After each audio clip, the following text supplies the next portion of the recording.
श्री स्वामी समर्थ. दंडवत आणि प्रणाम. शिवन्या कल्याण या यूट्यूब चॅनलमध्ये मी तुमचं अगदी मनापासून स्वागत करते आणि आजचा दिवस तुमचा शुभ जाओ अशी महाराजांच्या चरणी प्रार्थना करते आणि माझ्या नवीन विषयाला मी सुरुवात करते. तर आजचा नवीन विषय म्हणजे खूप हृदय हेलावून टाकणारा किंवा अंगाला असा थरकाप फुटेल असा संवेदनशील विषय आहे. तर मैत्रिणींनो, मी पहिल्यांदाच तुमच्याशी सगळ्यांशी क्लिअर करून टाकते की म्हणजे काही जण म्हणतील म्हणजे अशा विषयांवरती व्हिडिओ बनवला म्हणजे व्ह्यूज साठी आहे.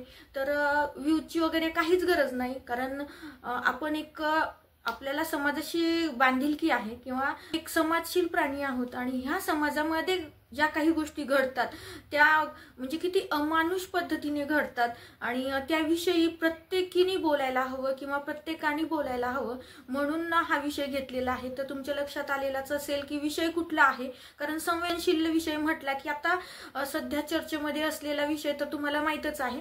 आजचा जो संवेदनशील विषय आहे तो आहे स्त्रीचा, मुलींचा. तर आजची स्त्री खरंच सुरक्षित आहे का? आज आपण 78वा स्वातंत्र्य दिन साजरा केलेला आहे. आपल्या भारताला 78 वर्ष झाले स्वातंत्र्य मिळून, पण खरंच भारत स्वतंत्र झालाय का? कारण ज्या भारतामध्ये लोकसंख्येच्या 50% लोकसंख्या ही स्त्री आहे, ती स्त्री आज दबावाखाली आहे. ती स्त्री आज भीतीमध्ये वावरत आहे. तिला आज समाजात मुक्त वावरता येत नाही किंवा समाजामध्येच नाही तर तिला घरामध्ये सुद्धा मुक्त वावरता येत नाही. असे म्हणजे समाजामध्ये बाहेर जेव्हा आपण घराच्या बाहेर जेव्हा पडतो तेव्हा अशा अनेक विकृतीपूर्ण माणसांशी आपला संबंध येतो किंवा उघड माथ्यानी बाहेर फिरतात. अशा या विकृतीपूर्ण समाजामध्ये आपण वावरत आहात. हा समाज फक्त बाहेर गेल्यानंतरच नाही असं काही नाही, तर त्याच पद्धतीची त्याच विकृतीपूर्ण असलेली ती माणसं घरामध्ये सुद्धा तिला पाहायला मिळतात. तर मग खरंच भारताला स्वातंत्र्य मिळालं, पण या स्त्रीला स्वातंत्र्य मिळालं का? आज स्त्रीला स्वातंत्र्याचं पूर्ण मुक्तपणे उपभोगता येतं का? तिला स्वातंत्र्य मिळालं म्हणून ती आज पुरुषांच्या बरोबरीने खांद्याला खांदा लावून ती कमवायला लागली, परंतु खरंच ती सुरक्षित आहे का? आज शासनाने लाडकी बहीण योजना म्हणजे बहिणींसाठी त्यांच्या स्वतःच्या काही खर्चासाठी म्हणून शासनाने त्यांना पैशाची मदत देऊ केलेली आहे. पण खरंच या पैशाच्या मदतीने ती सुरक्षित होईल का? आत्मनिर्भर बनेल का? तर नाही. तर शासनाने स्त्रीला सुरक्षित केलं पाहिजे. या स्वातंत्र्याचा खरा अर्थ तिला कळाला पाहिजे. या स्वातंत्र्याचा खरा अर्थ तिला उपभोगता आला पाहिजे. तर ती स्त्री म्हणजे पूर्णतः स्वातंत्र्य झाली असं म्हणायला काही हरकत नाही. पण आजची स्त्री ही म्हणजे काही ठिकाणी मी असं म्हणत नाही की प्रत्येक स्त्रीला ही अमानुषतेचा म्हणजे शिकार होते असं नाही. काही पुरुष तिला म्हणजे त्यांच्या घरातल्या स्त्रियांना खूप पुढे जाण्याच्या संधी देतात आणि त्यांना खूप पुढे यशापर्यंत त्यांची स्वप्न पूर्ण करतात. असेही पुरुष आहेत. परंतु ह्या समाजामध्ये असेही काही विकृतीपूर्ण म्हणजे विकार विकल्प ह्या सगळ्यांनी पूर्ण म्हणजे हव्यास किंवा जे अमानुषता जी क्रूरता त्यांच्यामध्ये निर्माण झालेली असेही पुरुष समाजामध्ये म्हणजे प्रसिद्ध, काही जण प्रसिद्ध असतात किंवा उद्धळ माठ्यानी ते समाजामध्ये वावरतात. कारण पहा तुम्ही अनेक आता उदाहरणं आपल्याला वेगवेगळी पाहायला भेटत आहेत आणि हे जे प्रमाण आहे ते दिवसेंदिवस वाढत चाललेलं आहे. तर मग शासन काय करते यासाठी? शासन फक्त आरोपींना कलमा लावून त्यांच्या फक्त काय म्हणतात वर्षानुवर्ष त्यांच्या केसेस लांबत चालल्यात. त्या केसेस लांबत चालल्यामुळे त्यांनी त्यांचं आयुष्य पूर्ण चांगलं जगतात. परंतु त्यांच्या अमानुष अत्याचारापोटी ज्या स्त्रिया ज्या मुलींचा बळी गेलेला आहे त्या घरच्यांना त्या मुलीला न्याय मिळतोय का? शासनाच्या अशा कोणत्या नियम अटी आहेत की ज्याच्यामुळं हे प्रमाण कमी होईल? ठीक आहे, तुम्हाला एक चाकोरीबद्ध ह्याच्यामध्ये तुम्हाला म्हणजे तुम्ही जेव्हा त्याच्यावरती आरोप सिद्ध होईल म्हणजे आरोपीचा आरोप सिद्ध होईपर्यंत तो आरोपी नसतो असं म्हणतात. परंतु जर आरोपीने स्वतः गोष्टी मान्य केलेल्या असतील तर तुम्ही त्यांची केस लांबवता कशासाठी? तुम्ही पहिल्यांदा त्याला शिक्षा द्या आणि त्याला शिक्षा देऊन नंतर तुम्ही बाकीचा शोध घ्या. जर खरंच एखाद्या मॅटरमध्ये किंवा एखाद्या केसमध्ये जर एकापेक्षा जास्त लोक इन्व्हॉल्व असतील तर ती लोक सापडेपर्यंत जे सापडले तुम्ही त्याला निर्गुणपणे त्याला शिक्षा द्या. त्याच्या अमानुषतेपुढं त्याचा पण कुठलाही म्हणजे तुम्ही त्याला सहानुभूती दाखवू नका. त्या सहानुभूती दाखवून त्याची आजची केस उद्यावर, उद्याची केस परवावर असं ढकलू नका ना. तर हे शासनाने असे कडक कसे जाचक नियम करायला हवेत की जेणेकरून ही वृत्ती थांबली पाहिजे. तर मैत्रिणींनो, तुम्ही समाजामध्ये म्हणजे स्त्रिया सुरक्षित नाहीत हे आपल्याला दिसूनच येत आहे. कारण दिवसेंदिवस म्हणजे स्त्रियांवरचे अत्याचार हे वाढत आहेत, घरात बाहेर. म्हणजे स्त्री आज कुठेही सुरक्षित नाही. कारण अशी अनेक उदाहरणं आहेत. तर त्यामध्ये दर्शना पवार, जी रात्रंदिवस अभ्यास करून तिनं तिच्या म्हणजे स्वप्नांना उभारी देऊन तिने तिचं यश मिळवलेलं होतं. आज तिची किती स्वप्न असतील, तिच्या आईवडिलांची किती स्वप्न असतील की रात्रंदिवस तिने म्हणजे काबाड कष्ट करून एमपीएससीची पोस्ट हातात मिळवली, एमपीएससी ती पास झाली आणि ती मित्रासोबत ट्रेकिंगवर गेली म्हणून तिच्याशी असं म्हणजे तिचा खून झाला किंवा तिच्यावर अत्याचार झाला असं लोक बोलत होती. पण ह्याच समाजामध्ये इतके विकृतीपूर्ण लोक आहेत की ती सतत म्हणजे मुलींना दोष देतात, स्त्रियांना दोष देतात. निर्भया झाली, निर्भया सुद्धा बसमधून प्रवास करताना तिच्यावरती अत्याचार झाला. तर त्यावेळेस लोकांनी म्हणजे फक्त पुरुषांनी नाही तर बऱ्याच स्त्रियांनी सुद्धा तिला नावं ठेवलेली आहेत की एवढ्या उशिरा ती तिच्या बॉयफ्रेंड सोबत प्रवास का करत होती म्हणून तिच्यावरती अत्याचार झाला. दर्शना पवार ही मुलासोबत ट्रेकिंगवरती का गेली म्हणून तिच्यावर अत्याचार झाला. त्यानंतर कालपरवा घडलेली मंदिरात घडलेली अत्याचाराची घटना, तिच्या घरामध्ये तिच्या सासू सासऱ्यांसोबत तिचे भांडण झाले, तिच्या नवऱ्यासोबत तिचे वाद झाले. त्यामुळं तिला दुसरा पर्याय दिसला नाही. तर त्यावेळेस लोकांनी बोलले की ती मंदिरात कशासाठी गेलं. मंदिरासारख्या पवित्र ठिकाणी जर अशा गोष्टी घडत असतील तर आणि त्या ठिकाणी अशा गोष्टी घडल्यानंतर जर लोक कॉमेंट देत असतील की ती मंदिरात कशाला गेली, ती माहेरी गेली असेल. कारण प्रत्येकांच्या वेगवेगळ्या समस्या असतात आणि त्या समस्या त्यांनाच म्हणजे फेस करावं लागतं. तर त्या फेस करताना त्यांच्या काय काय अडचणी आहेत हे बाहेरच्या लोकांना नाही समजणार. तर मग एकदा लग्न झालेली मुलगी जर माहेरी गेली तर तिच्या पण मनामध्ये असंख्य प्रश्न असतात. कारण आज मुलीचं लग्न करणं म्हणजे ही खूप मोठी गोष्ट आहे. मुलांनी इतकाच खर्च करून आई वडील शेत वगैरे विकून तिचं लग्न करतात आणि सासरी त्रास झाला म्हणून माहेरी जाणं कितपत योग्य आहे. कारण तिच्या भारोभार पैसा तिला लावलेला असतो आणि मग तिला म्हणजे माहेरातच जावं लागणार असेल तर त्यावेळेस तिला निश्चितच म्हणजे तिच्या आईवडिलांनी जो खर्च केलाय तो खर्च तिच्या डोळ्यासमोर दिसणार. मग त्यांच्या घरात जाऊन क्लेशेस निर्माण करण्यापेक्षा म्हणून तिनं मंदिराचा सहारा घेतला. तर लोकांनी सांगितलं की ती मंदिरात का गेली, ती माहेरी गेली असती तर तिच्यावर ही घटना घडली नसती. त्यात काही जण म्हणतात म्हणजे आता प्रत्येक गोष्टीमध्ये जिथं अत्याचार होतोय तिथं जर प्रत्येक जण असं बोलत असेल की स्त्रीची चुकी आहे, ती ट्रेकिंगवर गेली नसती तर तिला काही झालं नसतं, ती रात्रीचा बसमध्ये प्रवास केली असती निर्भया तर तिला काही झालं नसतं, आणि ही मंदिरात गेली नसती आश्रयासाठी तर तिला काही झालं नसतं. किंवा मुली म्हणजे खूप तोडगे कपडे घालतात, शॉर्ट्स घालतात, त्याच्यामुळं पुरुषांच्या भावना उद्दीपित होतात आणि असे प्रकार घडतात. तर त्यांच्या कपड्यांवरून किंवा त्यांनी कुठं कोणत्या ठिकाणी गेले त्या ठिकाणावर कुठल्याच गोष्टी अवलंबून नाहीत. तर ही गोष्ट एकमेव अवलंबून आहे त्या पुरुषाच्या विकृती स्वभावावर आणि त्याला पाठीशी घालणारे ते त्याचे जे आई वडील आहेत. कारण आई वडिलांना आपलं लेकरू कसं आहे हे सगळं माहिती असतं तरी सुद्धा त्याच्यावर झाकण ठेवलं जातं आणि उजळ माथ्याने त्याचे गुण गायले जातात की तो किती चांगला आहे, किती चांगला वागतो. तर मला वाटतं त्या आरोपी एवढंच त्याचे आई वडील, त्याची फॅमिली सुद्धा जबाबदार आहे. आणि फक्त अशा आरोपीला शिक्षा होऊन होणार नाही तर आपल्याला ही जर समस्या मुळापासून काढायची असेल तर त्याच्या कुटुंबियांना सुद्धा शिक्षा व्हायलाच हवी. कारण ज्या कुटुंबातून संस्काराचे बीज रुजले जातात, ज्या कुटुंबातून त्याला संस्कार देऊन त्याला उजळ माथ्याने समाजात वावरण्याची संधी मिळते तर त्या आई वडिलांचा सुद्धा तेवढाच दोष आहे. त्याच्यामुळं त्या आरोपीसहित त्याच्या कुटुंबालाही शिक्षा व्हायला हवी. कारण तुमचा मुलगा काय करतोय ह्याची जाणीव जर तुम्हाला नसेल तर तुम्ही पालकत्वात कमी पडताय. जर तुम्हाला एक पालक म्हणून सगळ्यांचीच ही जबाबदारी असते की आपला मुलगा कुठे जातो, जेवढे आपण मुलीला रिस्ट्रिक्शन देतो की तू 7च्या आत घरात आली पाहिजे तर हे नियम आपण मुलांना सुद्धा लावायला हवेत. कारण मुलगा म्हणून स्वैराचाराने जर तो वागत असेल, तो रात्री उशिरा येत असेल, रात्री बाहेर भांडण करत असेल, रात्री मित्रांसोबतच राहत असेल, तर त्या आई वडिलांनी त्या मुलाला जाब विचारायला हवा की तू एवढा वेळ कुठे होतास, तू काय केलेलं आहे, तू कशासाठी थांबलास, एवढं महत्वाचं कुठलं काम होतं, आणि जर असतीलच तर 7च्या आधी तुझी सगळी कामं करून तू घरात आला पाहिजे.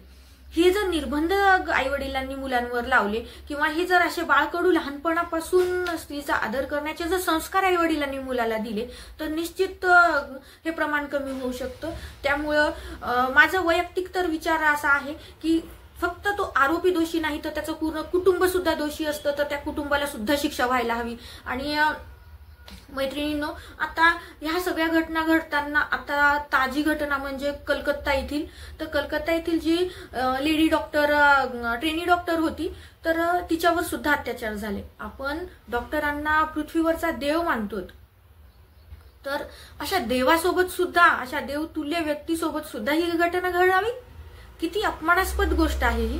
कारण आज समाजातली नैतिक मूल्य म्हणजे सगळी तळागाळाला गेलेली आहेत. आज नैतिक मूल्य कुठल्या स्तरावरती आपल्याला पाहायला भेटत नाहीत. ज्या आपण दवाखान्याला मंदिर असं म्हणतो, आणि त्या मंदिरातला देव, कोरोनाच्या काळामध्ये ह्या डॉक्टरांनी कित्येकाचे जीव वाचवण्याचं देवाचं काम केलेलं आहे. आपण असं म्हणतो की आपण कोर्टामध्ये गेलं तर वकिलाला खोटं बोलायचं नाही, आणि दवाखान्यात गेलं तर डॉक्टरांना खोटं बोलायचं नाही, कारण तो आपल्यासाठी देव असतो. तर त्या देवासोबत एवढं निर्गुणपणे, म्हणजे एवढा अमानुषरित्या म्हणजे तिच्यावर अत्याचार केले, तिच्यावर अत्याचार करून तिला मारून टाकलं, आणि पुन्हा तिच्या घरी बातमी दिली की तिने सुसाईड केलेलं आहे, तिने आत्महत्या केलेली आहे. तर हे म्हणजे तिथल्या कलकत्ता येथील म्हणजे गव्हर्नमेंट हॉस्पिटलच्या जे कोणी प्रशासक आहेत, किंवा ज्यांनी कोणी ही माहिती तिच्या घरी पोहोचवली की तुमच्या मुलीने सुसाईड केलेलं आहे, तुमच्या मुलीने आत्महत्या केलेली आहे, तर त्या आई वडिलांच्या पायाखालची जमीन सरकण्यासारखी गोष्ट झालेली आहे. कारण ज्या तळ हाताच्या फोडासारखं आपल्या लेकराला, आणि कलकत्ता येथील लेडी डॉक्टर ही एकुलती एक डॉक्टर मुलगी तिच्या आई वडिलांना होती, तर त्यांचे किती स्वप्न असतील, त्यांनी किती स्वप्नांनी तिनं डॉक्टर केलेलं असेल, आणि तिचं पण डॉक्टर होऊन किती मोठं बनण्याची स्वप्न असतील. नुकतं MBBS कंप्लीट केलेली ती डॉक्टर होती, जेव्हा तिनं नोकरी 36 तासाची ड्युटी बजावण्यासाठी गेली, तिथं सुद्धा स्त्री सुरक्षित नाही. तर स्त्री सुरक्षित आहे कुठे? आज भारताला एवढे 78 वर्ष झाले स्वातंत्र्य मिळून, तर तिला स्वातंत्र्य कुठं आहे? जर ती तुम्ही आता एवढ्या उदाहरणांमध्ये तुम्ही सांगितलं की त्या बाहेर गेल्या म्हणून त्यांच्यासोबत असं घडलं, त्यांनी कपडे तोडगे घातले म्हणून त्यांच्यासोबत असं घडलं, त्यांनी मेकअप खूप केला होता म्हणून समोरचा उद्दीपित झाला, त्याच्यामुळं त्यांच्यावरती अत्याचार झाले. ह्या डॉक्टरची काय चुकी होती मला सांगा मैत्रिणींनो. आता तुम्ही म्हणाल की तुम्ही हा विषय मांडला म्हणजे खरंच न्याय मिळेल का? कारण तुम्ही जो व्हिडिओ बनवला तर म्हणजे ह्याची काही आवश्यकता नव्हती. तर मैत्रिणींनो, व्हिडिओ बनवण्याची आवश्यकता होती, कारण आपण सोशल मीडिया या प्लॅटफॉर्मवरती आहात, किंवा मी स्वतः प्लॅटफॉर्मवरती या काम करते, तर माझी जबाबदारी आहे. कारण आपण म्हणतो थेंबा थेंबानी तळ साचतं, आणि रामाचा जेव्हा रामसेतू बांधला गेला तेव्हा खारुताईचा वाटा प्रत्येकाने उचललेला होता. तर हाच खारुताईचा वाटा आज सगळ्या स्त्रियांना, सगळ्या पुरुषांना ज्यांची नैतिक मूल्य जिवंत आहेत त्या सगळ्यांनी हा खारुताईचा वाटा उचलायला हवा. आणि म्हणजे समाजामध्ये जागृती निर्माण करायला हवी. आपण जेवढ्या या विषयावरती बोलाल तेवढा विषय म्हणजे खूप जणांपर्यंत पोहोचेल, आणि सगळ्यांच्या मनामध्ये म्हणजे याचं बी पेरल्यासारखं होईल. कारण आपण म्हणजे स्त्रीवर अत्याचार ह्या गोष्टी निबंधात लिहितो, आपण टीव्हीवर पाहतो, पिक्चरमध्ये पाहतो, परंतु जर समाजामध्ये आपण जिथं वावरतो त्या ठिकाणी जर आपल्याला सतत या गोष्टी घडताना दिसत असतील तर ह्या विषयाला वाच्यता फोडणं गरजेचं आहे. ह्या विषयावरती प्रत्येकाने बोलणं सुद्धा तेवढंच गरजेचं आहे. आज शासनाने म्हणजे मूल्य शिक्षण म्हणून विषय ठेवलेला आहे. आपण मुलींच्या प्रत्येक गोष्टींवरती बोलायला लाजतो, बोलायला घाबरतो, किंवा आपण असं म्हणतो की लहान लेकरांसमोर या गोष्टी बोलल्या जाऊ नये, पण हे खूप चुकीचं आहे, कारण या प्रत्येक गोष्टीची जाणीव लेकरांना व्हायला हवी म्हणून शासनाने तर राबवलेलं आहे मूल्य शिक्षण. ते पण मूल्य शिक्षण त्यांच्यापर्यंत उतरतं का? कारण शिकवताना सुद्धा आपण या गोष्टी बोलू शकत नाही असं म्हणून आपण त्या टाळतो. पण आज खरंच गरज आहे या विषयावर बोलण्याची, या विषयावर उभं टाकण्याची. तर प्रत्येकाने उभं टाकलं पाहिजे. मला तर वाटतं जेवढ्या काही लेडीज किंवा जेवढे काही मी आधीच सांगितलं, ज्यांच्याकडे नीतिमूल्य जिवंत आहेत त्या प्रत्येकाने ह्या विषयावरती बोलायला हवं, उघडपणे समोर यायला हवं आणि आपला खारुताईचा वाटा, ह्या समाजाप्रती जी आपली बांधिलकी आहे त्याचा वाटा आपण उचलायला हवा. मला तरी वैयक्तिक असं वाटतं. आता शेवटी प्रत्येकांचं वैयक्तिक दृष्टिकोन असतो आपण कुठपर्यंत आणि कोणत्या विषयावरती बोलायचं, पण मला वैयक्तिक असं वाटलं म्हणून मी हे शेअर करते.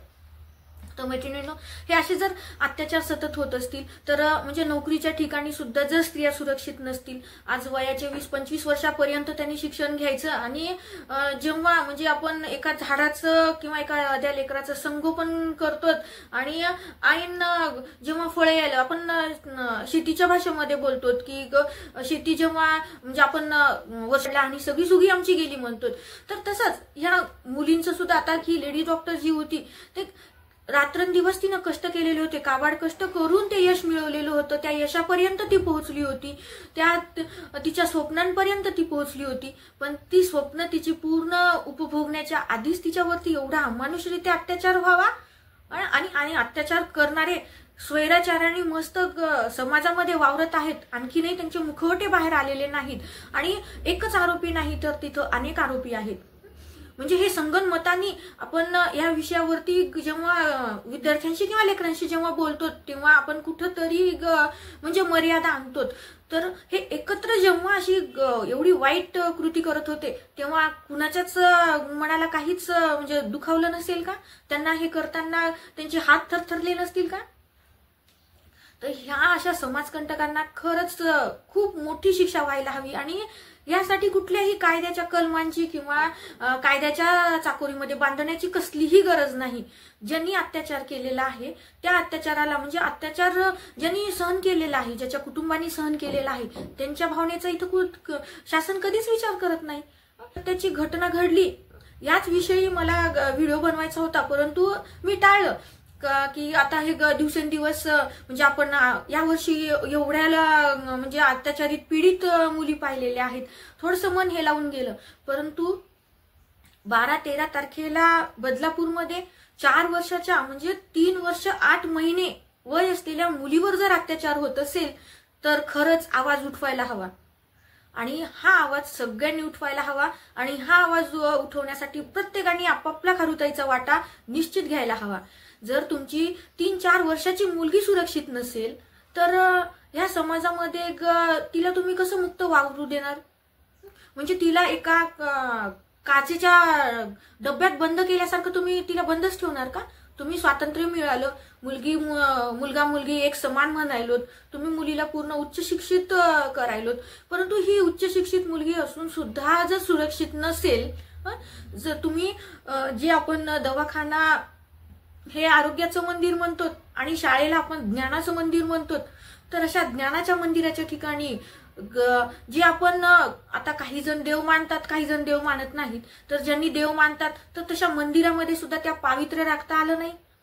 तुम्हाला ज्ञानाच्या मंदिरात पावित्र्य राखता येत नाही. तुम्हाला जिथं आरोग्य दिलेलं आहे, जिथं संजीवनी तुम्हाला मिळते, अशा दवाखान्याच्या ठिकाणी सुद्धा तुम्हाला म्हणजे स्वैराचाराने लोक वागतात, तिथलं सुद्धा तुम्हाला पावित्र्य जपता येत नाही. तर अशा आरोपींना शिक्षा व्हायलाच हवी. कारण ही शिक्षा होण्यासाठी म्हणजे आता तुम्ही एक दिवस शहर बंद कराल, तुम्ही एक दिवस महाराष्ट्र बंद कराल, एक दिवस तुम्ही भारत बंद कराल, पण या एक दिवस बंद करण्याने ह्या सगळ्या गोष्टी मिटणार आहेत का? या थांबणार आहेत का? तर नाही. तर ह्या थांबण्यासाठी प्रत्येकाने आवाज उठवायला हवा आणि आवाज उठवणं म्हणजे काय, तर प्रत्येकाने ह्या विषयावर बोला. कारण जेणेकरून प्रत्येक ज्यांना ह्या गोष्टी माहित नाहीत त्यांच्या त्या स्तरापर्यंत ह्या गोष्टी पोहोचल्या पाहिजे आणि त्यांच्या मनामध्ये सुद्धा ही जी हृदयद्रावक घटना घडलेली आहे, हृदय हेलावून पिळवटून टाकणारी जी घटना घडलेली आहे किंवा ह्या सतत घडत आहेत, ह्या थांबण्यासाठी आपल्याला सगळ्यांना प्रयत्न करावा लागणार आहे.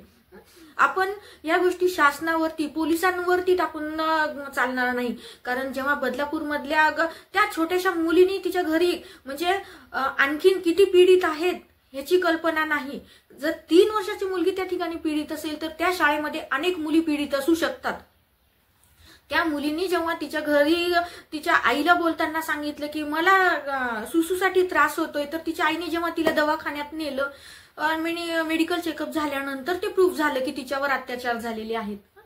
जर तुम्हाला 3 वर्षाच्या मुलीमध्ये तुम्ही म्हणता ड्रेसिंगमुळं, त्या बॉयफ्रेंड सोबत फिरायला गेल्या म्हणून, जसं यशस्वी तिच्या अंगावरती टॅटू होता म्हणून ती चांगली नव्हती, तिचं अफेअर होतं, असं तुम्ही म्हणजे मेलेल्या व्यक्तीला सुद्धा दोष देताना म्हणजे तुमच्या जिव्हा जर म्हणजे काही वाटत नसेल, मेलेल्या व्यक्तीवर तुम्ही जर आरोप करत असाल म्हणजे ती अत्याचारित आहे, तिच्या वेदनेशी तुम्हाला काही देणं घेणं नाही, तिच्या वेदनेशी कुणाला देणं घेणं नाही.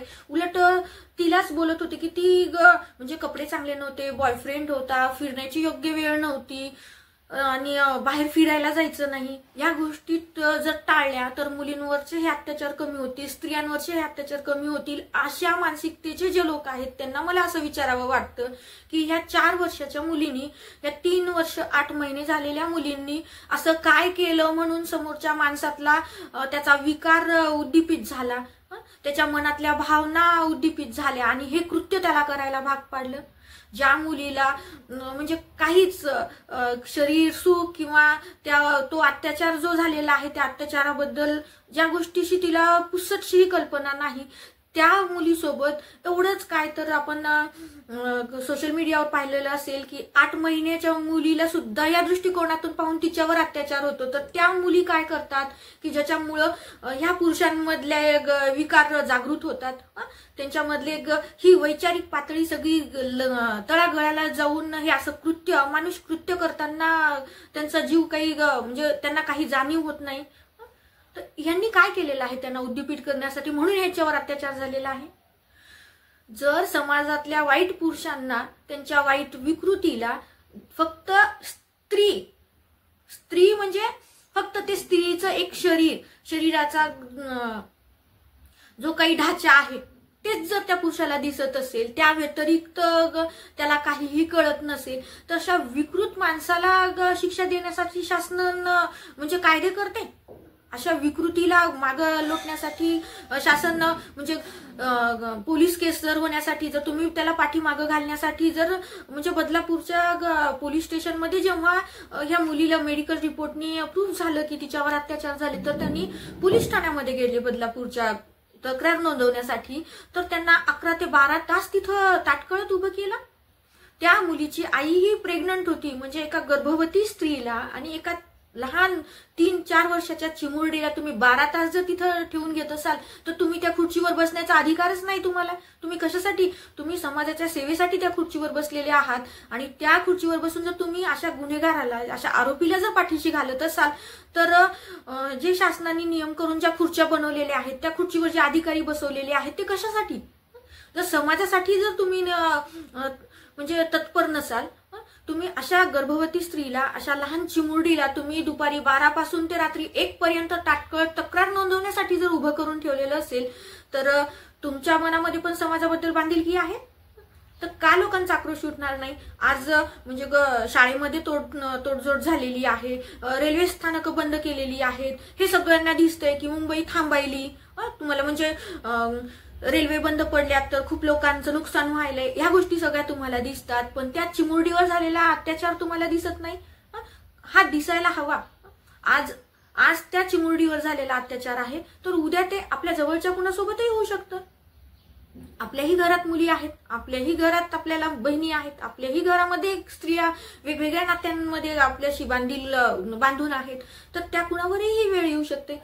म्हणून आज आपल्या घराला शेक नाही म्हणून जर आपण शांत बसत असाल तर हे खरंच खूप चुकीचं आहे.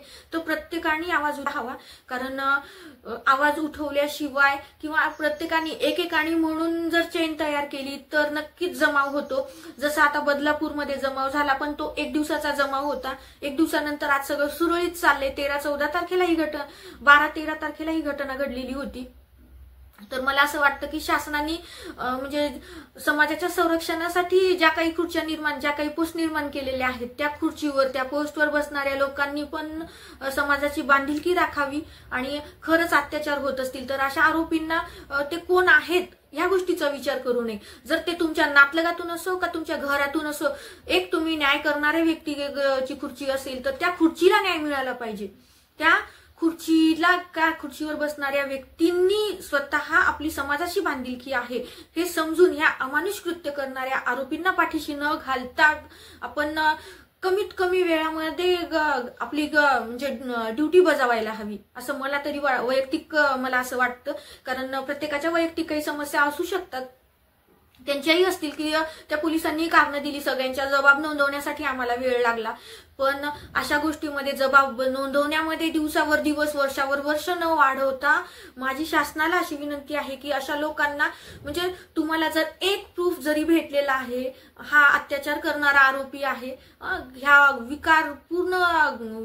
विकारपूर्ण माणूस आहे, ह्याच्यामध्ये एक विद्रुपता आलेली आहे ह्याच्या स्वभावामध्ये, तर अशा आरोपी जर आपल्या समोर असेल आणि तो जर गुन्हा मान्य करत असेल तर त्याला कुठल्याही केसमध्ये म्हणजे कुठल्याही कलमा लावून त्याला पोलीस स्टेशनमध्ये फुकटची भाकरी खायला घालू नये, तर लगेचच्या लगेच अशा लोकांना समाजाच्या समोर भर बाजारामध्ये, कारण ज्या अपमानाला, ज्या बदनामीला त्या स्त्रियांना, त्या मुलींना सामोरं जावं लागतं, तर अनेक स्त्रिया या मृत्युमुखी जातात, तर त्या कुटुंबियांना त्यांना गमवावं लागतं. तर अशा आरोपीला शिक्षा होण्यासाठी आपण वेळ न पाहता सगळ्या समाजानेच यांना शिक्षा द्यायला हवी. जसं महाराजांनी, आमच्या शिवाजी महाराजांनी सांगितलं होतं, स्त्रीकडे वाईट नजर करणाऱ्यांचे डोळे फोडले त्यांनी. शिवाजी महाराजांनी स्त्रीच्या पदराला हात लावणाऱ्याचे हात पाय कापले. म्हणजे ह्या अशा शिक्षा जिथं होत्या, जिथं महाभारतामध्ये द्रौपदीवरून महाभारत घडलं, जिथं सीतेला पळवून नेणाऱ्या रावणासोबत म्हणजे रावणाचं दहन केलं, त्याची लंका जाळून टाकली, अशा भारतभूमीत राहतो. आणि ह्या भारतभूमीमध्ये आज स्त्री सुरक्षित नाही, जी भारताच्या 50 म्हणजे लोकसंख्येच्या 50% ही फक्त स्त्री आहे आणि ती एक कणा आहे म्हणायला काहीच हरकत नाही. भारतासाठी, भारताच्या विकसित राष्ट्र बनवण्यासाठी ती एक कणा आहे. आणि हा कणात जर डगमगत असेल, हा कणात जर सुरक्षित नसेल तर कसा काय भारत विकसित देश किंवा विकसित राष्ट्र होऊ शकेल मला सांगा. जर खरंच तुम्हाला विकसिततेकडे जायचं असेल, तुम्हाला विकसित राष्ट्र म्हणून घ्यायचं असेल तर शासनाला पाऊल उचलणं गरजेचं आहे आणि या समाजात राहणाऱ्या सगळ्यांना सुद्धा आपला खारुताईचा वाटा देऊन आपली एक चेन तयार करून एक जमाव आपण तयार करायला हवा की ज्या जमावानी अशा लोकांना शिक्षा देण्यासाठी पुढे येऊन अख्खं त्यांना भर रस्त्यामध्ये तुम्ही म्हणजे फाशी तर ही खूप क्षुल्लक म्हणजे खूप साधी शिक्षा झाली. कारण ज्या स्त्रीवर, ज्या मुलींवर, ज्या काहीच कळत नाही अशा लेकरांवरती जेव्हा अत्याचार होतात तर त्यावेळेस त्यांचा जीव काय म्हणत असेल, त्यांच्या वेदना काय असतील, त्यांच्या कुटुंबियांच्या, त्यांच्या नातलगांच्या वेदना काय असतील. त्या वेदनेपुढे फाशीची शिक्षा ही खूप कमी आहे. त्यामुळे अशा लोकांना भर चौकामध्ये आपण उभं करून पेटवून द्यायला हवं, जेणेकरून म्हणजे नंतर जर अशा घटना घडणार असतील किंवा कुणी अशा विकृत स्वभावाने असं एखादा जर विकृत माणूस असेल तर त्याच्या पुढे हा आदर्श असायला हवा की हे आपण जर असं कृत्य केलं तर ह्या कृत्याची शिक्षा एवढी अमानुष आहे, जेवढं हे काम अमानुष आहे, जेवढं हे कृत्य आपण अत्याचाराचं अमानुषतेनं करतो तेच कृत्यापेक्षाही जास्त अमानुषतेने आपल्याला शिक्षा होते ह्या समाजामध्ये. आणि ती शिक्षा आपल्याला कायदा, शासन, प्रशासन हे कुणीच देत नाही, तर हा समाज, ह्या समाजातील स्त्रिया, ह्या समाजातील पुरुष आपल्याला ही शिक्षा करतात. ही भीती जोपर्यंत त्यांच्या मनामध्ये निर्माण होणार नाही किंवा हे शासनाने जोपर्यंत हे मापदंड बनवले जाणार नाही की यांना शिक्षा तत्काळ अशा पद्धतीने द्यायला हवी, असे नियम काही केले जाणार नाही, तोपर्यंत ह्या समस्येला आळा बसणार नाही. तर मैत्रिणींनो, जेवढ्या माझ्या मैत्रिणी सोशल मीडिया प्लॅटफॉर्मवरती आहेत त्यांचे म्हणजे त्यांना काय फील होतं, कारण ही गोष्ट एवढ्या भयानक कृती आहेत. तो म्हणजे आपण जेव्हा वाचतो डिटेलमध्ये, जेव्हा या गोष्टी वाचतो, कारण प्रत्येक गोष्ट आपण डिटेलमध्ये व्यक्त करू शकत नाही, कारण आपल्याही काही मर्यादा येतात किंवा आपण जे समाजात राहतो म्हणून समाजाला घाबरून आपल्याला वाच्यता करता येत नसेल तर मिनिमम ह्या समस्या तुम्ही थोडक्यात आपल्या शब्दामध्ये मांडण्याचा प्रयत्न करा, जेणेकरून आपला जमाव झाला पाहिजे आणि ह्या समस्या ह्या मुळापासून नष्ट झाल्या पाहिजेत. आणि आजची स्त्री ही म्हणजे रात्र नाही दिवस नाही, ती 24 तास बाहेर एकटी जरी फिरली तरी तिच्या मनामध्ये असं कुठलीच भीती किंवा कुठलंच दडपण नसलं पाहिजे, किंवा तिच्या कुटुंबियांना आज मुलींना एवढं शिकवलं पण तिला आज घरात बसायची वेळ येते, ही भीती तिच्या घरच्यांना सुद्धा नसली पाहिजे. तर ह्या पद्धतीने जर आपण ह्या कठोर म्हणजे निर्घुणपणे हत्या करणाऱ्या, निर्घुणपणे अत्याचार करणाऱ्या ह्या आरोपींना जर अशा शिक्षा आपण ठोठावल्या तर निश्चित याला आळा बसू शकतो. तर एक पाऊल मी उचलण्याचा प्रयत्न केलाय, तर दुसरं पाऊल तुम्ही उचलण्याचा प्रयत्न करा आणि जेवढी समाज जागृती करता येईल ती आपल्या आपल्या परीने जागृती करण्याचा प्रयत्न करा. हीच मी सगळ्या माझ्या भगिनींना विनंती करते स्पेशली. कारण मी म्हणत नाही की सगळे पुरुष वाईट आहेत, या मताची मी नाही. कारण मी तुम्हाला आधीही सांगितलंय, खूप पुरुष असतात की जे स्त्रियांना म्हणजे त्यांच्या स्वप्नांना भरारी देतात, त्यांचं स्वप्न पूर्ण करण्यासाठी त्यांच्या पंखांमध्ये बळ देतात, असे खूप पुरुष सुद्धा आहेत. तर माझी अशा बंधूंना सुद्धा विनंती आहे की तुम्ही ह्या विषयावरती बोला, तुम्ही या विषयाला समोर आणा, शासनाच्या पुढे आणा आणि शासनाला सगळ्यांच्या वतीनं अशा विनंत्या करा की ह्या आरोपींच्या न्यायालयामध्ये यांचा खटला दाखल न होता विक्टिमला, आपल्या अत्याचार झालेल्या विक्टिमला जर न्याय द्यायचा असेल आपल्याला, तर यांना काय शिक्षा ही समाजाने दिली पाहिजे आणि ही भर चौकामध्ये, भर रस्त्यामध्ये मिळायला हवी. हीच मागणी तुम्ही सगळ्यांनी करा अशी तुम्हाला विनंती करते. आणि या क्षणाला तर मी निशब्द बनलेली आहे. तर मी खारुताईचा वाटा उचलला, तुम्ही सुद्धा खारुताईचा वाटा उचलावा अशी विनंती करते आणि मी इथंच थांबते. श्री स्वामी समर्थ. दंडवत आणि प्रणाम.